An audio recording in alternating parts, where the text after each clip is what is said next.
Hi, நம்ம channel வீடியோவை click பண்ணி பார்க்குறவங்க எல்லாருக்குமே தேங்க்யூ ஸோ மச். இந்த வீடியோ பார்த்தீங்கன்னா முழுக்க என்னோட நான் வந்து எப்படி மெடிடேஷன் பண்ண ஸ்டார்ட் பண்ணினேன் அப்படின்றத பற்றி இருக்க போது, அந்த மெடிடேஷன் பண்ணுறதுனால என்னென்ன பெனிஃபிட்ஸ் நமக்கு இருக்குது.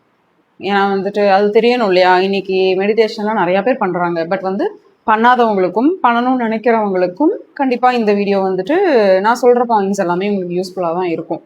ஓரளவுக்கு வந்துட்டு யூனிவர்ஸ் கிட்ட நீங்கள் வந்து மேபி மெடிடேஷன் பற்றி எனக்கு ஏதாவது ஒரு வீடியோ சென்ட் பண்ணு, இல்லை அதை பற்றி ஏதாவது ஐடியா வேணும்னு நீங்கள் யோசிச்சுட்டு இருந்தீங்க அப்படின்னா, உங்களுக்கு இந்த வீடியோ கண்ணில் பட்டுதுன்னா உண்மையாகவே நான் ரொம்ப பேசிக்காக சிம்பிளான விஷயங்கள் தான் சொல்லுவேன். அதை நீங்கள் ஃபாலோ பண்ணாவே போதும். உங்களுக்கு வந்துட்டு அதுக்கப்புறம் நீங்கள் ஒன்ஸ் நீங்கள் வந்துட்டு ஒன்றா ஒரு ஸ்டெப் எடுத்து வைங்க. நான் இப்போ சொல்கிற மாதிரி ஒரு ஸ்டெப் நீங்கள் ஃபார்வர்ட் பண்ணீங்கன்னா யூனிவர்ஸ் உங்களுக்காக 10 ஸ்டெப் எடுத்து வைப்பாங்க.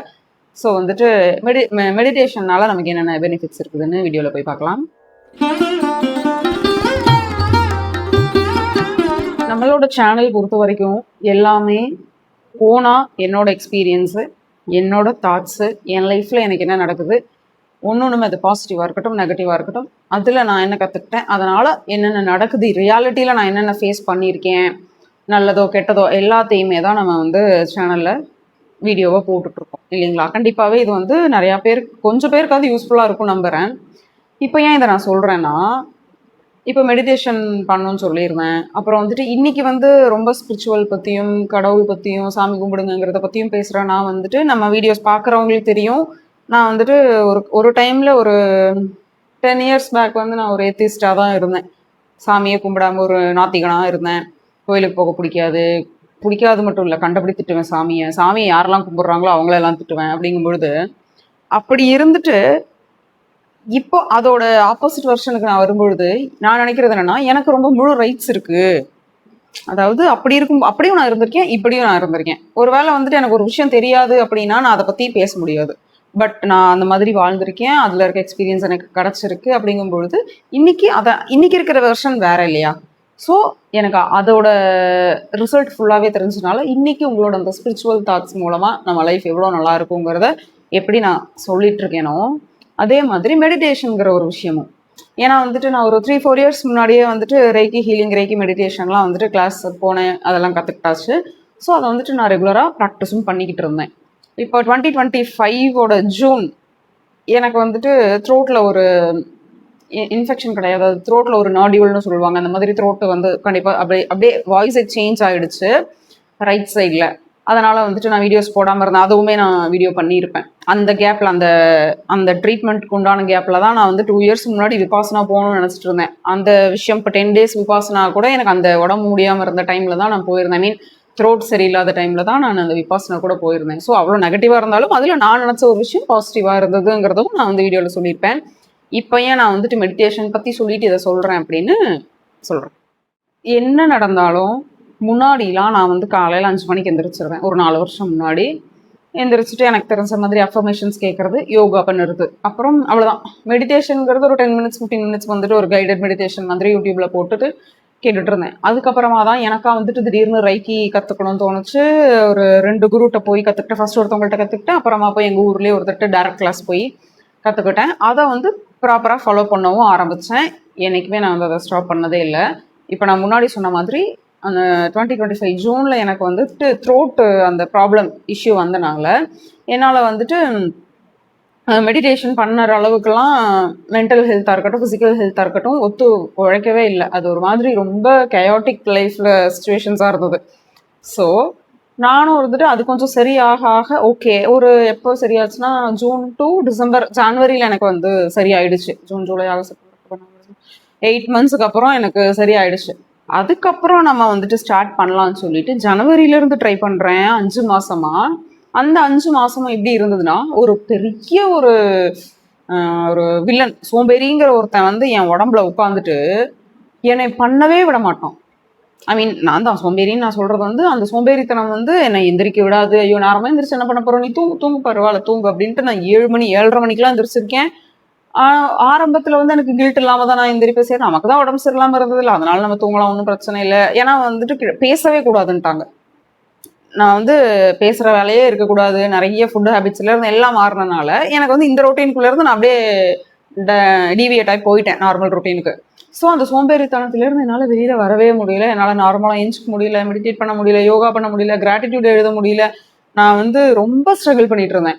அப்புறம் ஒரு கட்டத்துக்கு அப்புறம் எனக்கு என்ன தோணுதுன்னா, கில்ட் ஆகுது. என்ன நம்ம தூங்கிட்டே இருக்கோம், சரி ஓகே எப்படியாவது நம்ம தூங்கி எந்திரிச்சிடணும் அப்படின்னுட்டு அலாரம் வச்சு பழகினேன். கிட்டத்தட்ட 3 மாசத்துக்கு 3:30 மணிக்கு அலாரம் மட்டுமே வைப்பேன், ஆனால் எந்திரிக்க மாட்டேன். அலாரம் அடிக்கும், ஆஃப் பண்ணிட்டு தூங்குவேன். அலாரம் அடிக்கும், ஆஃப் பண்ணிட்டு கூட தூங்குவேன். ஏன்னா இதெல்லாம் ப்ராக்டிஸ் பண்றேன் நான். கிட்டத்தட்ட அதாவது நம்ம அட்லீஸ்ட் அந்த டைமுக்கு அலாரத்தையாவது காதுல கேட்கணும் அப்படின்னுட்டு ஆஃப் பண்ணி தூங்கி அப்படியே தூங்குறானே ஒழிய என்னால் எந்திரிக்க முடியல. ஒரு நாள் நான் முடிவு பண்ணேன், கண்டிப்பா நம்ம எந்திரிச்சிருவோம் அப்படின்னு எனக்கே ஒரு கட் ஃபீலிங். ஓகே காலையில எந்திரிக்கிறோம், ஸ்டார்ட் பண்றோன்ட்டு. அன்னைக்கும் அலாரம் அடிச்சது, அன்னைக்கும் நான் ஆஃப் பண்ணிட்டு தூங்கினேன். அந்த அன்னைக்கு விடியல் வந்து ரொம்ப கேவலமா இருந்தது. அவ்வளவுதான், நீ இதுக்கு மேல உன்னோட வில் பவர்லாம் வந்து இந்த சோம்பேறித்தனம் முன்னாடி ஒண்ணுமே இல்லாம போச்சு. இனிமேல்லாம் உன்னால அந்த ரொட்டீனுக்குள்ள போகவே முடியாதுன்னு நானே முடிவெடுத்துட்டேன். ரொம்ப ரொம்ப ரொம்ப கஷ்டமா இருந்தது எனக்கு. ஏன்னா நான் எப்பவுமே சொல்ற மாதிரி எனக்கு அந்த யூனிவர்ஸ் கூட பேசணும், அப்புறம் வந்துட்டு ஸ்பிரிச்சுவலா இருக்கணும், அதெல்லாம் கூட ஒரு நம்மளோட லைஃப் ஸ்டைல் அப்படியே இருக்கிறோம்னு வைங்க. எனக்கு வந்து மார்னிங் அந்த பிரம்ம முகூர்த்தம் டைம்ல எந்திரிச்சு நான் எல்லாமே மிஸ் ஆகுது, என்னோட டேவே போச்சு அப்படி இருக்கும். எனக்கு காலையில நான் தூங்கி லேட்டா தான் எந்திரிப்பேன். அப்ப எப்படி இருக்கும்னா, நான் நைட்டு 11 மணி வரைக்கும் மொபைல் பார்ப்பேன், ஃபோன் பார்த்துட்டே இருப்பேன்.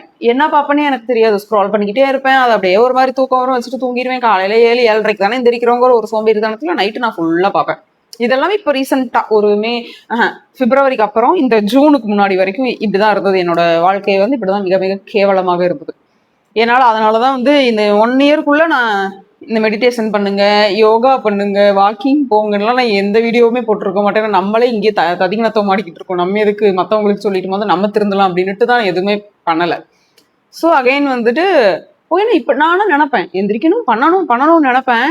ஏன் இது இவ்வளோ தெளிவாக சொல்கிறேன்னா, நிறையா பேர் இன்னைக்கு இப்படி தான் இருக்கீங்க. கண்டிப்பாக அதுலேருந்து நம்மளால வெளியே வர முடியாதோன்ற ஒரு சூழ்நிலாம் கூட இருப்பீங்க இல்லையா, அவங்களுக்கு சொல்கிறேன். ஸோ இப்படிதான் ஒரு 1 ஃபைன் டே என்ன பண்ணேன், ஓகே நம்ம எந்திரிச்சிடலாம் அப்படின்ட்டு அது எப்படின்னே தெரியல எனக்கு இன்னுமே ஞாபகம் இருக்கு. அந்த ஃபர்ஸ்ட் டைம் லைஃப்ல வந்து ஏதாவது பண்றோம்னு அது ஞாபகம் இருக்கும் இல்லையா, அந்த மாதிரி நம்ம வந்து காலையில இருந்து எந்திரிச்சிடலாம் பிரியா, இது என்ன நடந்தாலும் பரவாயில்ல. அதாவது எப்படிலாம் நான் திங்க் பண்ணுவேன்னா, அலாரம் அடிச்ச உடனே எந்திரிச்சு சமணங்கால் போட்டு உட்காந்துடணும், ஆஃப் பண்ணிட்டு திரும்பி படுக்கிறதோ இல்ல அந்த போன் எடுத்துலாம் பார்க்க வேண்டாம், காதுல சவுண்டு கேட்டா ஆஃப் கூட அப்படியே எந்திரிச்சு முதல் உட்காந்துடணும். அந்த அளவுக்கு எனக்கு ஆயிடுச்சு என் மைண்ட் ஆக்சுவலி. ஆனா வந்து அப்படி பண்ணல. அந்த அந்த அன்னைக்குமே 3:30 அலாரம் அடிக்குது, சரி ஓகே அப்படின்ட்டு ஆஃப் பண்றேன். ஆனா லக்கிலி நான் 4:30 மறுபடியும் 1 hour கழிச்சு எனக்கு 10 நிமிஷத்துக்கு ஒரு வாட்டி அதை ஆஃப் பண்ணிட்டே இருக்கேன். எப்படியோ 4:30 மணிக்கு நான் எந்திரிச்சிட்டேன். காலையில எந்திரிச்சு நான் வந்து காலையில ரைக்கி மெடிடேஷன் ஒன்று பண்ணுவேன், நைட்டு தூங்கும்போது ஒன்று பண்ணுவேன். இதுதான் வந்துட்டு அதாவது ஒரு 40 minutes, நைட் தூங்கும்போது ஒரு 40 minutes, மார்னிங் எழுந்தோம் 40 minutes. இதுதான் என்னோட அந்த மெடிடேஷன் ஸ்கெடியூல் இருக்கும்.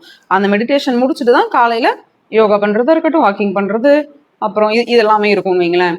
ஸோ நான் எந்திரிச்சிட்டே மெடிடேஷன் பண்ணிட்டேன். அப்புறம் என்னோட கிராட்டிடியூட்லாம் எழுதுறேன். எனக்கே ஒரு மாதிரி இருக்கு, ஐயோ என்னடா பண்றது, இப்பெல்லாம் நம்ம பண்றோமே அதிசயமா இருக்கே. கிட்டத்தட்ட 1 கரெக்டா பாருங்க, அப்ப அந்த ஜூன்ல நான் விட்டேன், திரும்ப இந்த ஜூன்ல தான் ஸ்டார்ட் பண்றேன். இதுவுமே எனக்கு 1 year இது பண்ணக்கூடாதுன்னு இருக்குது போலயே அப்படின்னு கரெக்டா எந்திரிச்சேன். இப்போ வந்து நான் அப்படியே டெரஸ்லேயே வாக்கிங் போக ஆரம்பிச்சிடறேன் 40 minutes. ஆனா இன்னுமே பாத்தீங்கன்னா என்னால யோகா பண்ற அளவுக்கு இன்னும் நான் வளரல. இப்பதான் வந்துட்டு இந்த 3 பண்ண ஆரம்பிச்சிருக்கேன், எழுதுற ப்ராக்டிஸ், மெடிடேஷனு, வாக்கிங்னு. எப்படியாவது இடையில யோகாவும் ஸ்டார்ட் பண்ணிடுவேன்னு நினைக்கிறேன். ஸோ இப்போ நம்ம மெடிடேஷனுக்காக சொன்னேன் இல்லையா, ஸோ அந்த விஷயத்துக்காக தான் நான் இப்போ இவ்வளோ நேரமும் உங்களுக்கு சொன்னது. என்னோட சோம்பேறித்தனத்திலிருந்து அகைன் நான் எப்படி ஒரு ரொட்டீனுக்குள்ள போனேங்கிறது. இப்போ மெடிடேஷனோட பெனிஃபிட்ஸ் என்னன்னு பார்க்கலாம். உண்மையா நீங்க உட்காந்து மெடிடேஷன் ஒன்று பண்ணீங்கன்னா உங்களுக்கு வந்து அந்த நான் சொன்னேன் இல்லையா, நான் 7:30 மணிக்கு எந்திரிப்பேன், 7 மணிக்கெல்லாம் எந்திரிப்பேன். என்னால் அந்த ஸ்லீப்ஸ்க்கு சைக்கிள் பார்த்தீங்கன்னா 8 மணி நேரம் 7 மணி நேரம் தூங்கினா கூட எப்போவுமே தலை வலிச்சுக்கிட்டே இருக்கும், பாரமாக தான் இருக்கும், ஏதோ வாழ்கிறோம் வாழ்க்கையில் அப்படி தான் இருக்கும். எப்போ ஒன்ஸ் நான் நேரமாக எழுந்திரிச்சு என் என் லைஃப் ஸ்டைலை நான் மாற்றினேனோ 4:30 மணி 3:30க்கு எந்திரிச்சிருவேன். நான் ஆக்சுவலி முழிச்சிருவேன், பட் எந்திரிக்கிறதுக்கு தான் ஒரு 4 மணி அந்த மாதிரி பண்ணுவேன். காலைல எந்திரிக்கிறேன், தலைவலிக்கிறது இல்லை, ரொம்ப சூப்பராக இருக்குது, ஃபிசிக்கல் ஹெல்த்தும் அட்டகாசமாக இருக்குது.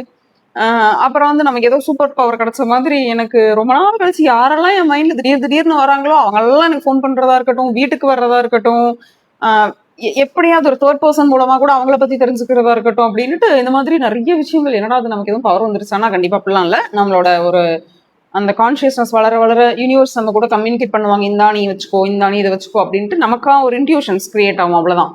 ஸோ வந்து இந்த மெடிடேஷன்னால முதல்ல அந்த ஒரு ஃப்ரீ மைண்டு, அப்படியே அந்த வெட்ட வெளியில போயிட்டு வாக்கிங் பண்ணும் பொழுது, ஒரு சுவிட்ச் வேர்ட்ஸ் சொல்லும் பொழுது, யூனிவர்ஸ் கிட்ட பேசும்போது, அது அப்படியே அந்த ஸ்கையை பார்க்கும் பொழுது, இது எல்லாமே நமக்கு வந்து அந்த ஒரு டே ஃபுல்லான சார்ஜ் கொடுக்கும் நமக்கு.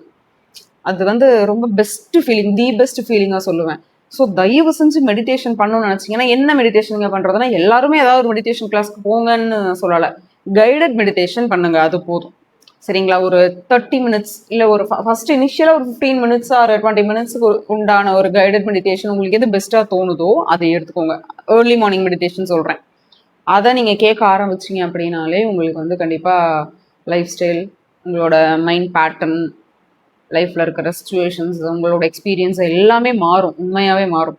அடுத்தது வந்து பார்த்தீங்கன்னா, உங்களோட காலையில் நீங்கள் நேரமாக எந்திரிக்கணும்னா உங்களோட நைட் ரொட்டீன் வந்து நீங்கள் ப்ராப்பராக வச்சுக்கணும். நைட்டில் ஏதாவது ஒரு மெடிடேஷன் பண்ணுங்கள், இல்லை ஏதாவது நைட்டு வாக்கிங், ஜாகிங் அந்த மாதிரி ஏதாவது பண்ணிட்டு நீங்கள் டயர்டாக வந்து தூங்குங்க. கொஞ்சம் கொஞ்சமாக உங்களோட இப்போ முக்கியமான ஒரு விஷயம் வந்து 8 மணிக்கு மேலே நான் நைட்டு ஃபோனே பார்க்குறது கிடையாது. ஏன்னா ஒரு 8:30க்கு நான் மெடிடேட் பண்ண உட்காந்துருவேன்.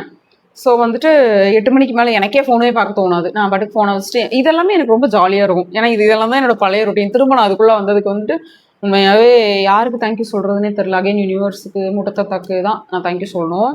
எப்படியோ நான் அந்த சோம்பேறி சர்க்கிள்லேருந்து தூக்கி வெளில போட்டுட்டாங்க. ஸோ உங்களுக்கு யாராவது ரொம்ப சோம்பேறித்தனமாக இருக்குலாம், ரொம்ப பயந்தீங்கன்னா பயப்படாதீங்க, ரொட்டீனுக்குள்ளே வந்துடலாம். நான் 1 இயர் கழிச்சு வந்தேன்ல, அந்த மாதிரி நீங்களும் சீக்கிரம் வந்துடுவீங்க.